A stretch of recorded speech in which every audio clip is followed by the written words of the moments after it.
Hello friends, हम बात कर रहे हैं अपनी सी लैंग्वेज के ऊपर, जहाँ पर हमारे सी लैंग्वेज की बहुत ही डिस्कशन चल रहा है। अब ये जो हमारा लेक्चर है, लेक्चर 5 के पार्ट 1 के बारे में आपसे बात करूँगी, जहाँ पर हम पढ़ेंगे स्टैंडर्ड इनपुट आउटपुट डिवाइसेस के बारे में।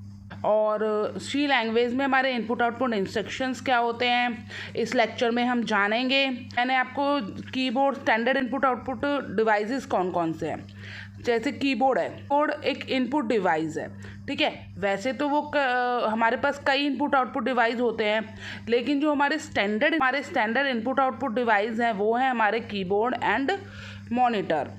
तो बाकी हम माउस से भी इनपुट देते हैं, लेकिन अगर हम अपने स्टैंडर्ड इनपुट की डिवाइस की बात करें तो वो हमारा क्या कहलाएगा, वो होता है हमारा कीबोर्ड, ठीक है।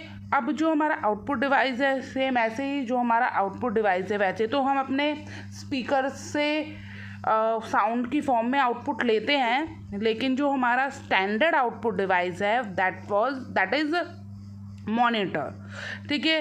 तो this is your input output device.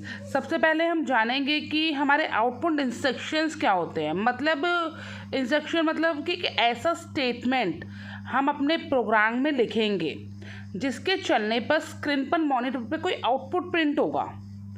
यहाँ है ये स्टैंडर्ड आउटपुट की मैं बात कर रही हूँ, मतलब जो हमारा कि मॉनिटर है, ठीक है। हम अपने प्रोग्राम में अपने सी लैंग्वेज में एक ऐसा स्टेटमेंट लिखने जा रहे हैं जिससे कि हमारे स्क्रीन पर एक आउटपुट प्रिंट होगा, हमारे मॉनिटर पर एक आउटपुट प्रिंट होगा। जो लाइन अपने प्रोग्राम में लिखेंगे जिसके थ्रू हमारे मॉनिटर पर आउटपुट प्रिंट होगा उसे हम कहेंगे आउटपुट इंस्ट्रक्शन। जो भी लाइन, जो स्टेटमेंट हम अपने प्रोग्राम में लिखेंगे जिसके थ्रू हमारे मॉनिटर पर जो आउटपुट प्रिंट होगा, उस आउटपुट को हम उस स्टेटमेंट को हम क्या कहेंगे, आउटपुट इंस्ट्रक्शन।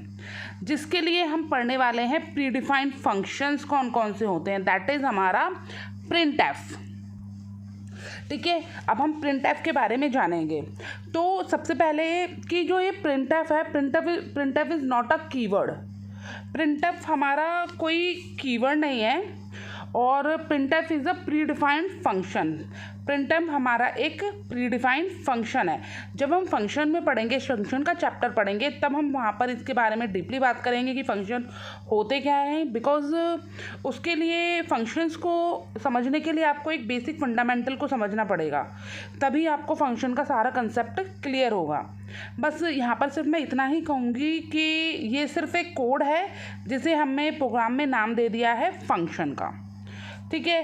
अब बहुत सारे काम करने के लिए हमारी जो स्टैंडर्ड लाइब्रेरी है ना सी लैंग्वेज की, standard library of C language जो है, वहाँ पर हमारे काफ़ी सारे प्रीडिफाइंड फंक्शन है, प्रीडिफाइंड फंक्शन अवेलेबल हैं।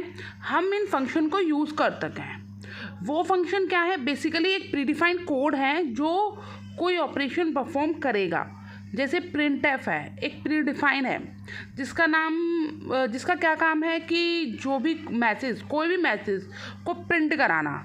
सेम ऐसे ही और भी बहुत सारे फंक्शन हैं, प्रीडिफाइंड फंक्शन है। उन्हें हमें उन फंक्शंस को, जो प्रीडिफाइंड फंक्शन है, उनको हमें बनाने की नीड नहीं होती। हमें सिर्फ क्या करना है, उस लाइब्रेरी में जाकर उन फंक्शंस को पिक करना है एंड देन यूज़ करना है। फॉर एग्जांपल, आपके कॉलेज या स्कूल की जो लाइब्रेरी है, वहाँ पर जो बुक्स अवेलेबल होती हैं, उन बुक्स को सिर्फ आपको यूज़ करने के लिए इशू कराना होता है। उन बुक्स को आप ना तो ख़रीदते हो, ना ही आपको मार्केट से ख़रीदने की उसे रिक्वायरमेंट होती है।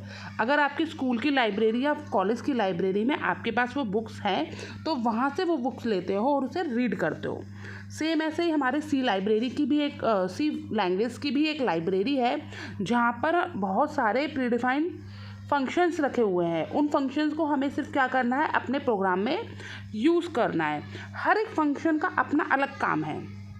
जैसे हर एक बुक अलग अलग सब्जेक्ट की होती है, सेम ऐसे ही हर एक फंक्शन का अलग अलग काम है, ठीक है। आगे देखिए, second thing, C is a case sensitive, तो वहाँ पर जो ये प्रिंट एफ हमारा यहाँ पे जो ये स्मॉल में लिखा हुआ है उसे आप स्मॉल में ही लिखोगे। और जो हमारा यहाँ पे देखिए प्रिंट एफ के बीच में और ये जो ब्रैकेट्स आ रही हैं स्मॉल ब्रैकेट्स, इसके बीच में आपका कोई भी स्पेस नहीं आएगा।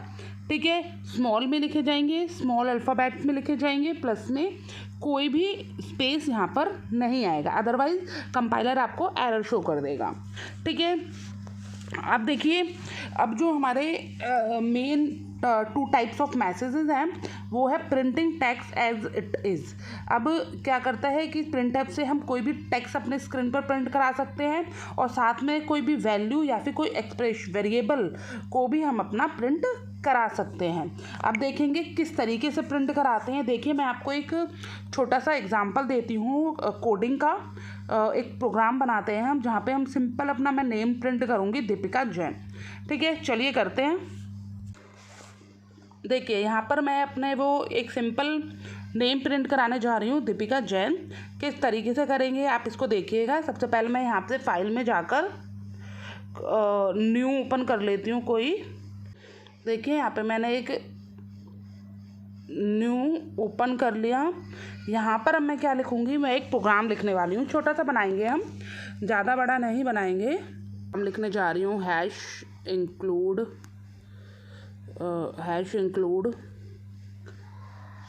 studio.h।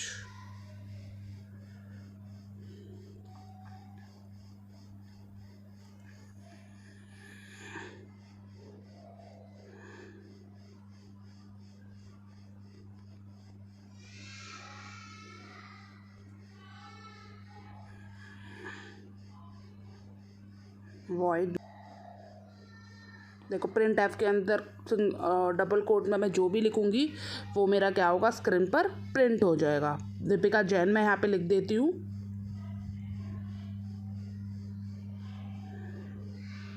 डबल कोट्स बंद कर दिए मैंने, पैरेंथेसिस बंद एंड सेमीकोलन। सी लैंग्वेज में हमारी को जितनी भी स्टेटमेंट्स होती हैं वो सारी हमारी बंद ख़त्म होंगी सिंगल वो सेमीकोलन के साथ। ठीक है, अगर आप यहाँ पे सेमीकोलन नहीं लगाओगे तो हमारा जो कंपाइलर है वो हमें क्या करेगा, एरर शो कर देगा। ठीक है, यहाँ पे मैं गेट ch लगा देती हूँ। ठीक है, गेट ch बेसिकली हमारा यूज़ होता है गेट कैरेक्टर को गेट करने के लिए। ये अपने नाम से ही खुद को दिखा रहा है कि कैरेक्टर को गेट करना है। जनरली एग्ज़ाम में भी आपसे इसके बारे में क्वेश्चन पूछते हैं, तो स्टूडेंट्स कहते हैं कि गेट ch का मतलब यह है कि स्क्रीन को रोके रखने के लिए। तो ये एक रॉन्ग आंसर है। जनरली स्क्रीन को रोकने के लिए नहीं, सिर्फ कैरेक्टर को गेट कराने के लिए, कि जब तक हम कोई भी कैरेक्टर अपने कीबोर्ड से हिट ना करें तब तक कि हमारा जो आउटपुट स्क्रीन है वो हमें विजिबल होती रहे। ठीक है, इसलिए हमारा ये यूज़ होता है।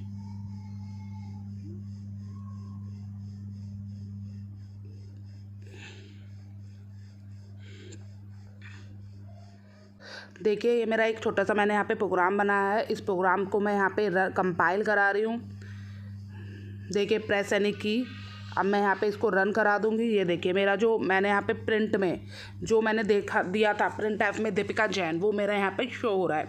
ये मेरी एकदम क्लियर स्क्रीन हो चुकी है। यहाँ पे मेरा कोई भी प्रीवियस आउटपुट नहीं आया है, क्योंकि मैंने क्या किया है, यहाँ पे अपने जो मेरा स्क्रीन था उसको मैंने यहाँ पे यूज़ किया है, ताकि मेरे जो प्रीवियस आउटपुट्स वाले जो जितने भी मेरे आउटपुट्स यहाँ पे हों वो सब यहाँ पे मेरे क्लियर हो चुके हैं। सिर्फ मेरा जो लेटेस्ट आउटपुट है वो मेरा आया है दीपिका जैन। ठीक है, तो ये देखिए, जब तक कि मैं यहाँ पर अपने कीबोर्ड से कोई भी की प्रेस नहीं करती तब तक ये मेरा आउटपुट यहाँ पे मुझे विजुअल होता रहेगा। यहाँ पे देखिए, मैं कीबोर्ड से कोई की को प्रेस कर देती हूँ और वो मेरा यहाँ पे आउटपुट आ चुका है। तो होप फ्रेंड्स आपको ये मेरी वीडियो समझ में आई होगी। बहुत ही सिंपल था। सिंपल हमने यहाँ पे प्रिंट एफ के बारे में जाना कि जो कि हमारा क्या है, एक आउटपुट है। ठीक है, मतलब हमें आउटपुट शो करता है। हमारे प्रिंट एफ क्यों लिखते हैं हम अपने प्रोग्राम में, आउटपुट को अपने स्क्रीन पर प्रिंट कराने के लिए। बहुत ही सिंपल था। अब हम और भी जानेंगे इसके बारे में अपनी अपकमिंग वीडियोस में। तो thanks for watching my videos and hope friends आपको समझ भी आया होगा। मिलते हैं अपने नेक्स्ट वीडियो में। Thank you.